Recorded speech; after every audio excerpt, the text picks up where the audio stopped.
Islam ni apa bezanya dengan agama lain?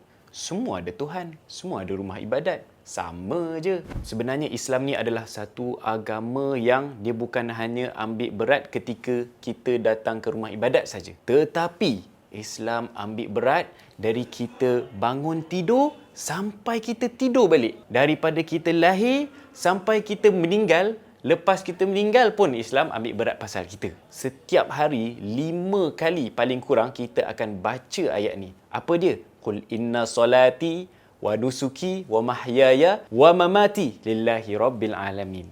Doa ketika awal solat kan. Itu sesungguhnya solat aku, hidup aku dan mati aku semuanya adalah kerana Allah Subhanahu Wa Taala. Maksudnya bukan hanya solat saja. Ni bila kita sebut Islam saja, bila kita bincang pasal Islam saja, dalam kepala kita teringat solat Jumaat. Bila kita sebut pasal sedekah zakat, kita ingat dalam kepala zakat fitrah saja. Bila kita sebut tentang Islam, kita ingat bila meninggal kena baca Yasin. Jadi itu bukan hanya perkara yang Islam ambil berat tentang hidup kita. Tetapi Islam itu adalah satu agama yang menyeluruhi kehidupan kita.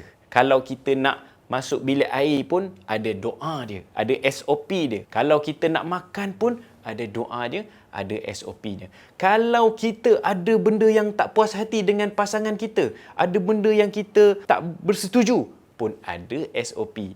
Jadi Islam ni agama yang special sebab dia take care, dia ambil berat seluruh kehidupan kita.